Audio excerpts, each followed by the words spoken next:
What's up, everyone? Welcome to today's daily market recap. In today's episode, I'm going to break down all of my trades from the morning. I'm sitting here in the green, up over $200,000 on the day. Wow. So let me tell you, my results are not typical. I've been doing this for a long time. And right now, we're in a market that's so hot, I feel comfortable taking a fair amount of risk. And so there's two sides to this coin. Yes, I'm having some big winners, but big losses will come too. In fact, today, I had the biggest single trade loss that I've taken in more than 4 years. I'm red over $50,000 on one stock this morning. Now, my biggest winner today, I'm up $212,000 on it. So, it's a good day. The glass is half full. But one of the things that I pride myself in is being very transparent with you, uploading my red day recaps, and not just spending all the time on a day like today highlighting the winners, but also talking and giving equal time to the loser. Well, today it was one really big loser, and we're going to spend, I suppose, a disproportionate amount of time talking about it, but it's important because there's lessons to be learned from these losses. So even a trader like myself will at times make mistakes. Now, I suppose that's a question. Is that loss a mistake, or is that just the luck of the draw? It's a little bit of a mistake for a couple of reasons that you'll better understand as we go through today's recap. So if you're new to the channel, I hope you hit that thumbs up. I hope you subscribe to the channel. Let's go ahead and dive right in. That's the P&L on the day today, $205,364.53, with all of the profit really coming from DWSN right up here. And then the rest of these stocks just canceled out this $51,000 loss on STAK. Wow. Okay, so I didn't know it, but I ended up buying a ticket to go on a roller coaster today. Big whips, huge moves. So how did it all start? Well, if you watched my game plan episode that I uploaded yesterday, it was my watch list for the week ahead. I noted that I would be continuing to watch energy stocks. And I said reluctantly, I hope that OP is not on the scanner tomorrow morning because it's kind of cheaper, And in fact, it was. So OP was our leading gainer. And this is a stock that over the course of 2 days went up 543%, as you can see right there. Oops, I'm just refreshing my charts. So I pressed the wrong button. But anyways, so this morning it ends up going to a high of, what was it, $4.38. I did not end up trading it. The problem for me was that by the time I was sitting down right around 7 a.m., I felt like this was pretty extended. And so this is why I said, it feels crowded. It feels like there's a little bit of a tug of war. Now, when a stock is not moving at all, when a stock is going flat, let me think of a good one. Well, I can't, it'd be, I don't know, maybe RKDA. So this stock right now is more or less flat, right? It's not moving. And it's not moving, not because there's such a huge tug of war that no one's winning. It's not moving because there's no one buying and there's no one selling. So there's just nothing happening. So the price is just flat. But when you have a stock like OP, you have so much buying and so much selling that it becomes kind of flat and congested. But in this case, there's a huge amount of tension. And so as a result, sometimes you get a little break where it'll pop to the upside, but then it snaps right back down, or it drops to the downside and it pops right back up. Now, generally speaking, there was slightly more buying than there was selling, which is what allowed it to be up, 190% or whatever it was this morning. However, it wasn't pulling away. It wasn't going like straight up. And of course, having a stock pulling away and going straight up is what I love as a momentum trader. This is a trade from just last month where I made $175,000 as this stock squeezed from $10 a share, or it was about 10, all the way up to $35. Now that is parabolic momentum where something is just going straight up, or what we might call a short squeeze. But that's certainly not what we had happening on OP. And it wasn't likely that it was going to happen because it was so crowded. So I looked at OP and I said, no, I don't think that's going to work. And let's see, let me actually try pulling something up here. Yeah,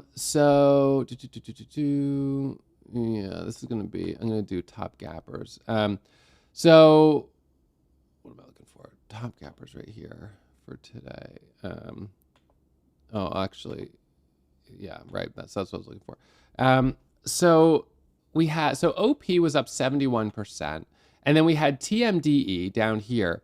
TMDE was also up quite a bit as continuation from the previous day. However, this one similarly felt really crowded. But you know what's interesting? is both OP and TMDE had like 25 million shares of volume before 7 a.m. So those two stocks were super heavy on volume coming into 7 a.m. In fact, there were like 5 stocks that already had more than 10 million shares of volume. So when I looked at my scanners at 6:45, I was like, wow, there are a lot of traders here. There's a lot of volume that's going through right now. Unfortunately, I didn't really like the 3 or 4 stocks or 5 stocks that were already up quite a bit. So coming into 7 a.m., I was kind of sitting tight. And then let's roll back this high day momentum scanner. So it was right around maybe 6:50 or so that a stock hit the scanner. And initially I was like, what is this? I don't know. And then I'll show you what ended up happening. It was DWSN, but it's going to take me a second to roll back and all the way to 7 a.m. and find it. So you can see this chart here where DWSN went from $2 to $16 a share. So, all right, so here we go. So rolling back here. So this was OP hitting the scanner. OP was hitting new highs with 30 million shares of volume. And I was like, nah, I don't think so. And then DWSN hits the scanner at $4.26. Okay, so when it first hits the scanner, I pull it up and I'm like, okay, well, what's the catalyst? I check my news window and I don't see any news. I see it says geophysical company. So I'm like, geophysical, I don't know, let's just check on it. So I check on it, I check the company description and it says, provider of onshore seismic data acquisition services with operations throughout the US and Canada. Company acquires and processes 2D and 3D, ranging from oil and gas companies to independent oil and gas operators. Okay, so now for onshore drilling. So now I'm like, okay, this touches the energy sector. So that's the catalyst. It's this general catalyst of energy prices being higher. Okay, so now I understand the catalyst. The problem is it's already popped up quite a bit. So let's back this up here for a second. So it first popped up at 650 something. From 2, it goes up to 3. It goes up to 350 right here. It does this little sideways consolidation right there. And I took my initial starter right in there. That's where I bought my first position. This setup right here is called what? A micro pullback. This is the strategy I teach you guys all the time. In fact, if you have not already watched any of my classes on the micro pullback, I'm going to encourage you to do the 2-week trial at Warrior Trading. It's $20. But during that 2-week trial, you're going to get access to a selection of classes from the curriculum, and you're going to get a better understanding of how I'm trading these micro pullbacks in real time. So they can, there's a couple different variations to the micro pullback. They can be really brief. They can be a little bit more sustained. But in any case, I trade this micro pullback here at 357, so 358, right around there, and it pops up to 450. And so all of a sudden, I'm in the driver's seat on this. I add at 419, I add at 450, and it goes up to 5. And then all of a sudden, it's printing 550, 560, and it's squeezing up to 6. So I end up taking profit on this move right up here at a high of about $6.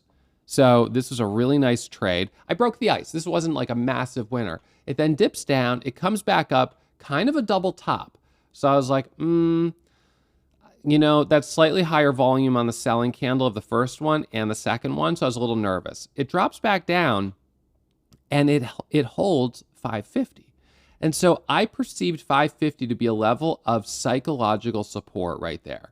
And so when all of a sudden it squeezes back up, I added for the break of 650. So I add at 538, 543. It then breaks the high. I'm adding at 638, 643. And then it breaks the high. I'm adding at 670. And I add at 7. And all of a sudden, it's printing $8, $8.50, $9, $10, $11 a share right there. It dips down. What do? I buy the dip. It pops back up. I buy the dip, it pops back up. I buy the dip, it pops back up. I buy the dip, it pops back up. Now we're at a new high. So now micro pullback adding here, micro pullback adding here, and we get a squeeze all the way up to $14 to $15 a share right there. Unbelievable. Locking up $212,000 by 7:07 a.m. Eastern Standard Time. Huge move. Now it ends up pulling back, and I'm watching during this pullback for an opportunity for a second leg higher, which we have had on a number of stocks. Let's think about RBNE from Friday. RBNE on Friday gave us that first initial move where I made like $85,000, and then it gave us a second leg higher. So I was waiting for this second leg higher, what we got right here. I was waiting for this move on DWSN, but unfortunately it didn't end up happening. So in any case, while DWSN was pulling back, I switched gears to STAK. STAK also squeezed from $2 to $10 a share. All right, so this is how I broke the ice on STAK. Let's look at the 1 minute chart. So initially it pops up in one candle from $2 all the way up to $6.50. Crazy. It drops back down to $3. I was like, oh my goodness. It goes back up to $6.50. I was like, this thing's insane. It dips back down here. When it comes back up, I added right there 10,000 shares for this squeeze higher, and it goes from $6.50 up to about $8.78. So I scaled out as it went up, but then it drops all the way back down. So I was like, that's a little tricky. This is the first red flag on this stock. High volume selling, high volume selling. Now I bought here because I thought, well, maybe there are shorts that are gonna get trapped on this because clearly it is holding up, and that was true. But then it came back down again. It bounces back up, dips back down, comes back up right here, and what I ended up doing as it squeezed up to here was adding back right here. And what happened right here was double top and then this rip. So I was looking for double top and then right here adding for a rip up to, I was thinking $15 a share. Okay, so this was my mistake. I had smaller trades, smaller positions on these first trades, partly because it was a little more thinly traded. It was a little earlier in the move, and I was getting a little bit more slippage, and I just was like, I don't know, I'm just gonna kind of break the ice on it, get my cushion. So, made some money and made a little bit more. And so sitting, by the time it came up to about here, because I did take this trade from there to there, I was up about $40,000 on STAK. And I was like, I'm in the driver's seat. So I increased my blocks on this. So let's go, let me look at this trade. All right, so we're gonna go up to where I added up around $9. Okay, so there it is. Okay, so I started adding at about 875 for the break of 9 right here. And I started with a 20,000 share position. Okay, that's pretty heavy. So it breaks 9 and I'm like, here we go. This is exactly what I wanted. So I added another 20,000 shares for the break of 950. And so now I've got 40,000 shares. And I'm like, this thing is going, I'm like, not only did it break, it broke this level and now it's squeezing. And so I end up adding, and I scaled all the way into a 50,000 share position, which at that point was my biggest position of the entire day. Granted, at that moment, how much was I up on the day? 212,000 on DWSN plus 40,000 on STAK. So I was up $250,000 on the day. So I said, let's see. This could be this. Clearly, if there was ever a day to take risk, it would be today. And so I had 50,000 shares, and on this candle right here, it hits a high of 973. And at 975, there was a big seller on the level 2. I don't remember how, it might have been 30,000 shares or it might have been 50. It wasn't a bit more than 100,000, but it was a big number. And then immediately it tanked and it dropped in an instant to 8. And I was down $50,000 on it in an instant. Now, at that moment, I was like, whoa, okay, yikes. However, I was sort of like, well, all right, well, hold on a second. This stock has shown that it drops and then bounces back up, drops and bounces back up. So I was like, that's not what I wanted to have happen, but this might still work. I might have the right idea, just the wrong timing. So I added to my position at 8, thinking if it holds here, then 8 support and, hopefully it comes back up. And if it doesn't, I got to stop at 8. And it didn't, and so I had to sell where I had added. That's pretty much my rule when it comes to averaging down, that if I'm going to add to a loser, I'm going to set my stop basically right where I added. Unfortunately, though, I got slippage on my exit because it ended up dropping to 7. So I ended up losing on the shares I added plus the shares I already had. and had a huge swing from up 40,000 to down 50,000 in one trade. So a loss of like $90,000. Now, once I import the trades, depending on how they're grouped together, I think that I was still holding a position from in this area when I took that loss. So I was still holding and then selling a little and then adding back and selling. So if this trade's all grouped together, then the profit from it will also be added to the loss. So the total loss might be less when you factor that in. All of this was within like, 2 minutes, 3 minutes. So, but in total, I had about a $90,000 swing.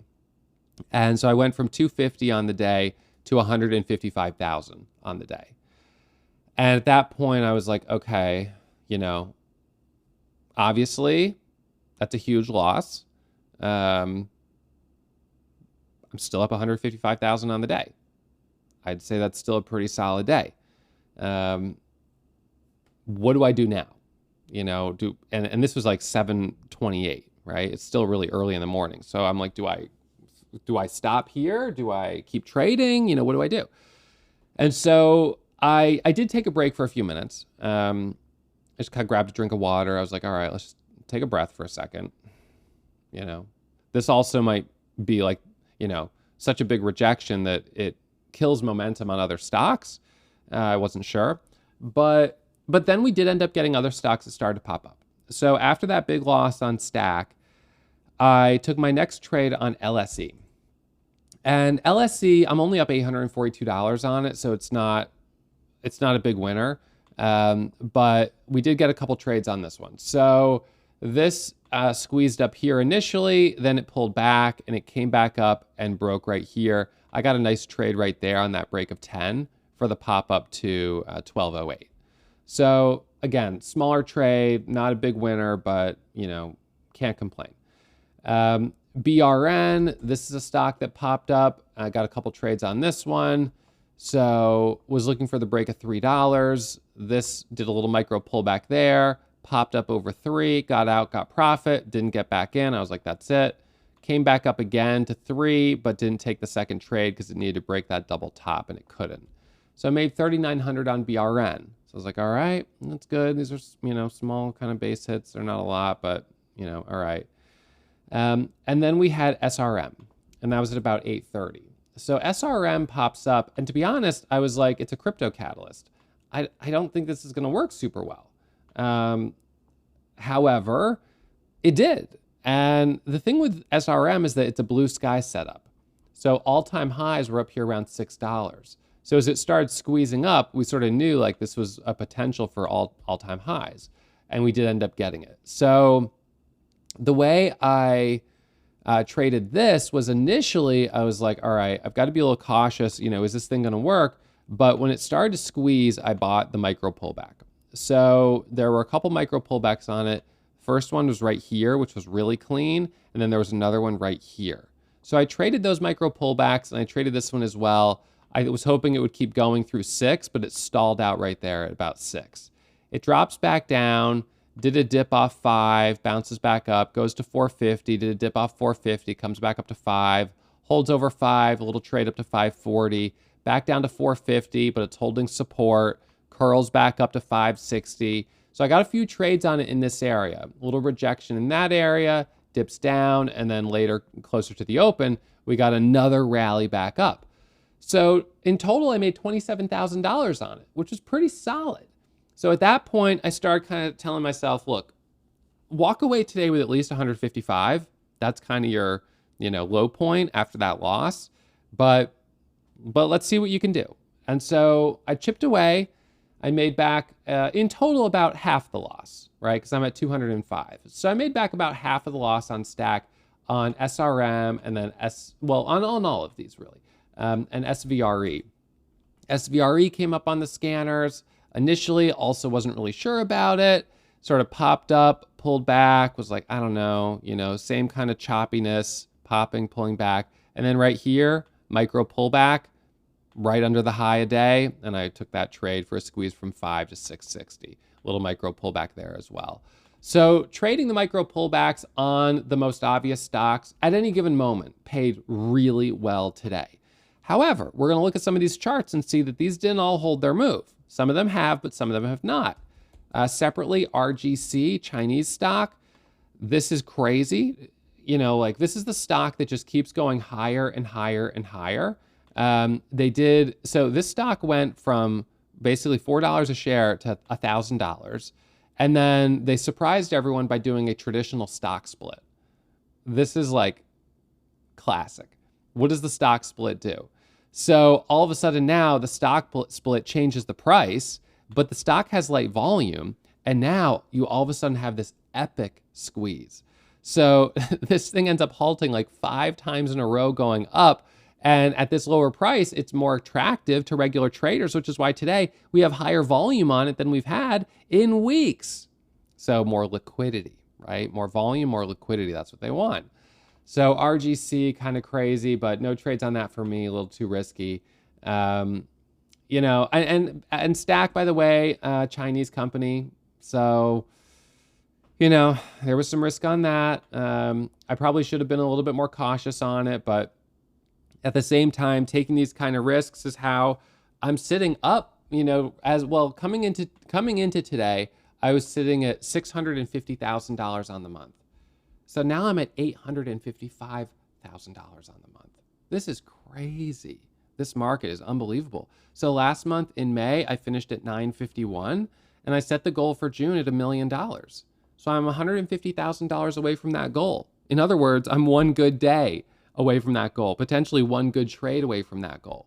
And we still have a full 2 weeks left pretty much for June. So I don't know what tomorrow has in store for us. I had no idea what today had in store for us, but if we keep seeing stock squeezing, I'm going to keep stepping up to the plate, buying those micro pullbacks. And right now, June is set up to be a record month. I mean, a potentially record month, best month of the year, best month of all time, ways away from that, but you never know. It's not impossible.